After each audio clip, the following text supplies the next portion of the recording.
بسم اللہ الرحمن الرحیم، شروع اللہ کے نام سے جو بڑا مہربان اور نہایت رحم والا ہے۔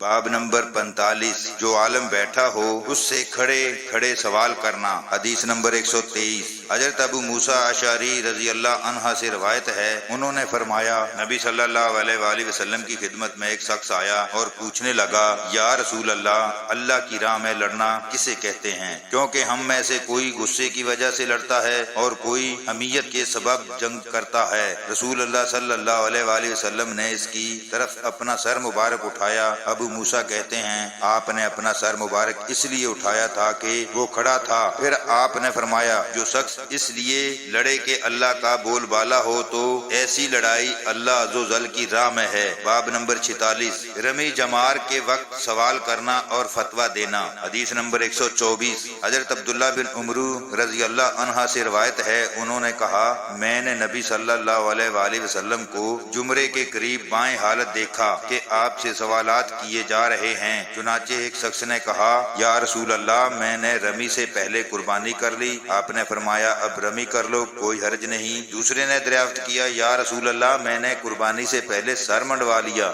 آپ نے فرمایا اب قربانی کر لو، کوئی حرج نہیں۔ الغرض کسی بھی چیز کی تقدیم و تاخیر کے متعلق سوال کیا گیا تو آپ نے اس کا جواب اب کر لو، کوئی حرج نہیں۔ باب نمبر 47، ارشاد باری تعالی تمہیں صرف تھوڑا سا علم دیا گیا ہے کی تفسیر۔ حدیث نمبر 125، حضرت عبداللہ بن مسعود رضی اللہ عنہ سے روایت ہے، میں نے نبی صلی اللہ علیہ وآلہ وسلم کے ساتھ مدینے کے ویرانے میں چل رہا تھا۔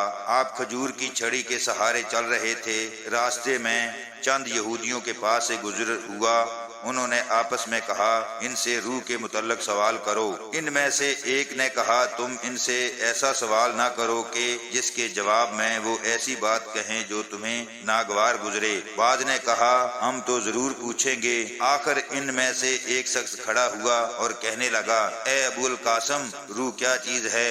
آپ خاموش رہے۔ میں نے دل میں کہا کہ آپ پر وحی اتر رہی ہے، چنانچہ میں کھڑا ہو گیا۔ جب وحی کی کیفیت ختم ہو گئی تو آپ نے یہ آیات تلاوت کی، اے پیغمبر یہ لوگ آپ سے روح کے متعلق پوچھتے ہیں، کہہ دو کہ روح میرے مالک کا حکم ہے اور انہیں بہت کم علم عطا کیا گیا ہے۔ امام امس نے کہا کہ ہماری قرات میں ایسا بصیغہ غائب ہی ہے۔ فائدہ، قرآن مجید میں لفظ روح کے معنوں میں استعمال کیا ہوا، مثلا حضرت جبرائیل کے لیے الامین روح انسان کے لیے۔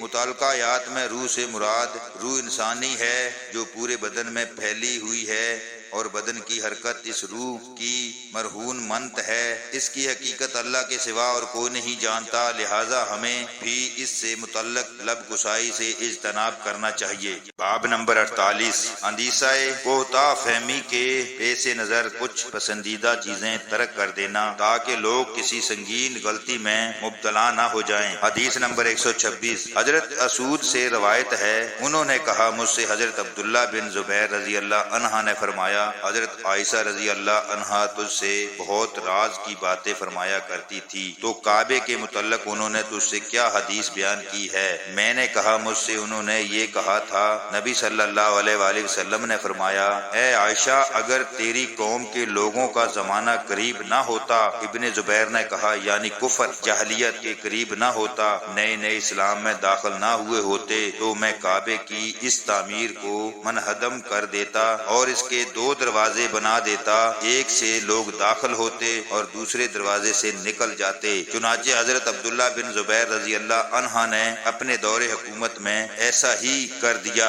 فائدہ، امام بخاری کا مقصود علماء کرام کو تنبیہ فرمانا ہے کہ ان حضرات کو عوام کے سامنے ہر اس جائز عمل سے اجتناب کرنا چاہیے جس سے غلط فہمی کا اندیشہ ہو۔ ممکن ہے کہ جس عمل کو جائز اور مستحب خیال کر کے کیا جا رہا ہو وہ مصلحت عامہ کے خلاف ہو اور اس عمل کے اختیار کرنے میں بجائے فائدے کے نقصان ہو۔ وہ علماء سے متنفر ہو جائیں، ان سے دور ہو جائیں۔ ان کے لیے ضروری ہے کہ پہلے ان کی ذہن سازی کی جائے، مثلا جوتے سمیت نماز پڑھنا سنت ہے، لیکن اگر کسی جگہ لوگ جاہل ہوں اور ایسا کام کرنے سے اختلاف اور فساد کا اندیشہ ہو تو ایسی سنت پر عمل کرنے کو آئندہ کے لیے مؤخر کیا جا سکتا ہے۔ اللہ تعالی ہم سب کو کو دین کو صحیح معنوں میں سمجھنے کی توفیق عطا فرمائے، آمین ثم آمین۔